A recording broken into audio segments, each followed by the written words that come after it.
Hi, back to KennieSuperstar. Today I am reviewing the third book of mini-encyclopedia. It's birds, okay? So, birds, yep. It's they call it the regenerative of dinosaurs because their bones are kind of the same. There's a fun fact about it. Its bones, sometimes it's lighter than the feathers. You understand, right? It's so cool. What do you think? Yeah. And birds also have hollow bones. Okay, not like most birds have bones that are hollow. If their bones were solid, birds would be too heavy to fly. A bird's bones sometimes could be lighter than its feathers. That's what I thought. That's why. And look, I'm gonna tell you how big an ostrich's egg is. The ostrich's egg is the biggest.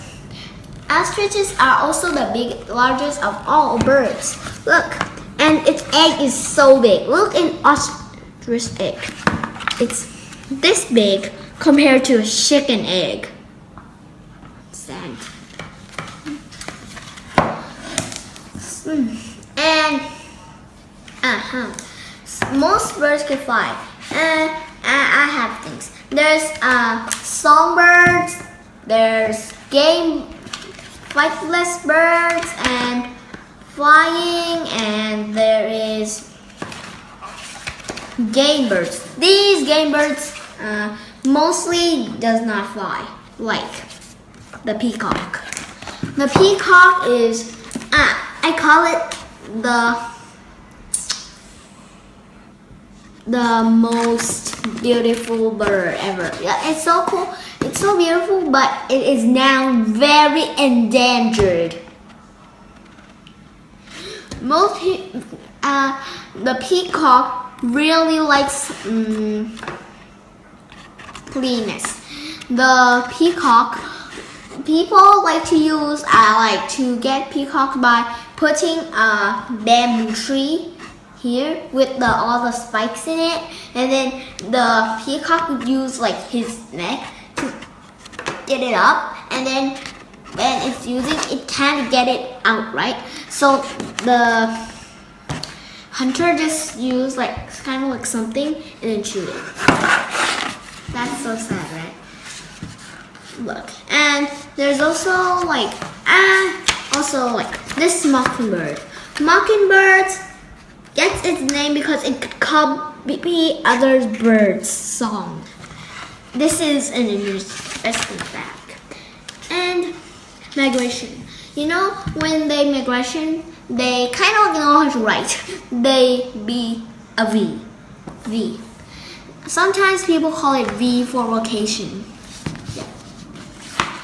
And so birds. This is kinds of birds over here, and then there is almost all about it. And I'm going to tell you about something about the peacock. Yeah, the parrot. I'm sorry. This parrots are smarter than other birds so much. And I'm going to tell you chatty birds. Many birds can copy human words, but the gray parrot is particularly a brilliant talker. It can mimic people and even understand what some words mean. The most talkative of all birds, though, is the budgerjar. One budgie called Puck learned how to say 1,728 words. Amazing. So a bird is not that smart as a person, but it copies a person into 1,728 words. That's amazing for a bird already. I say fabulous, amazing. And I don't have anything to say, so don't forget to check out our channel, KennieSuperstar. Bye bye.